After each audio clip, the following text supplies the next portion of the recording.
नमस्कार दोस्तों, और हमारे साथ इस असाधारण यात्रा में आपका स्वागत है, जहां हम समय के गलियारों से गुजरते हुए 10 विलुप्त जानवरों के अतीत का पता लगाने निकले हैं। ये जीव जो कभी हमारे ग्रह पर घूमते थे, अब केवल जीवाश्म रिकॉर्ड में ही मौजूद हैं। हर एक्सटिंक्शन मानव प्रभाव और पर्यावरण परिवर्तन की ताकत का एक शांत उदाहरण है। हिंद महासागर के फेरोज़ा पानी में बसे मॉरीशस द्वीप पर डोडो रहता था, जो एक उड़ान रहित पक्षी था। 16वीं शताब्दी के अंत में यूरोपीय लोगों के आने के साथ मानव शिकार और आक्रामक प्रजातियों के हमलों ने डोडो की आबादी को कम कर दिया। यह अनोखा प्राणी विलुप्त हो गया।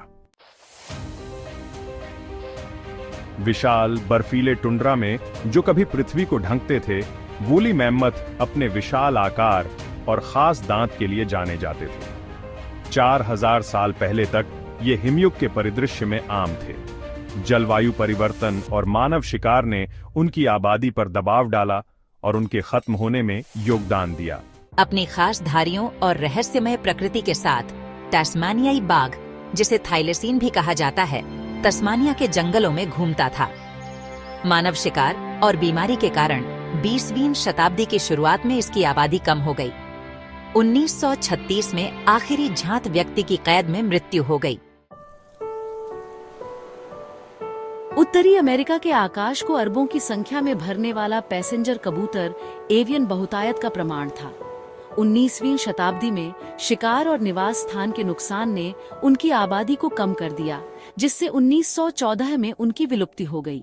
उत्तरी प्रशांत महासागर के ठंडे पानी में स्टेलर की समुद्री गाय रहती थी, जो अपनी विशालता और शांत स्वभाव के लिए जानी जाती थी।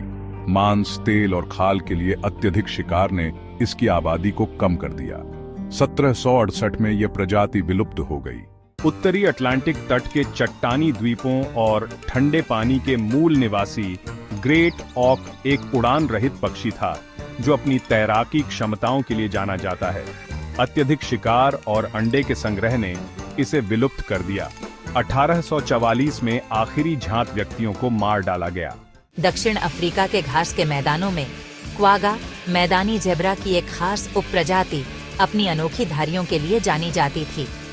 19वीं शताब्दी में यूरोपीय बसने वालों ने मांस और खाल के लिए क्वागा का शिकार किया, जिससे 1883 तक आखिरी क्वागा को गोली मार दी गई। पायरेनीज पहाड़ों की ऊबड़ खाबड़ चोटियों के मूल निवासी पायरेनियन आइबेक्स, जिसे बुकार्डो के नाम से भी जाना जाता है, एक जंगली बकरी की प्रजाति थी। अत्यधिक शिकार और निवास स्थान के नुकसान ने पायरेनियन आइबेक्स की संख्या को कम किया। आखिरी जीवित पायरेनियन आइबेक्स, एक मादा जिसका नाम सीलिया था, 2000 में मृत पाई गई। कैरेबियन सागर के गर्म पानी में एक समय बहुतायत में पाया जाने वाला कैरेबियन मोंक सील अपनी कोमल प्रकृति और खास शारीरिक बनावट के लिए जाना जाता था। मांस और तेल के लिए अत्यधिक शिकार ने उनकी आबादी को कम कर दिया। निवास स्थान के नुकसान ने उनकी संख्या को और कम कर दिया, जिससे 1952 में उनकी विलुप्ति हो गई। प्लेस्टोसिन युग के दौरान यूरेशिया के विशाल विस्तार में घूमने वाला आयरिश एल्क अपने विशाल आकार और प्रभावशाली सींगों के लिए जाना जाता था। जलवायु परिवर्तन और शिकार के कारण आयरिश एल्क विलुप्त हो गया।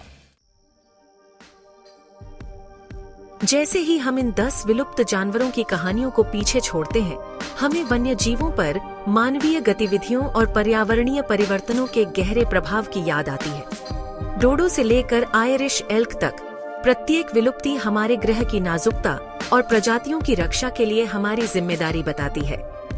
आवास संरक्षण, प्रदूषण में कमी और सतत प्रथाओं को बढ़ावा देकर हम एक स्वस्थ और अधिक जीवंत ग्रह के लिए योगदान कर सकते हैं। नेता टाइप आधा काम मत करो, सब्सक्राइब के साथ साथ बेल आइकॉन भी दबाओ।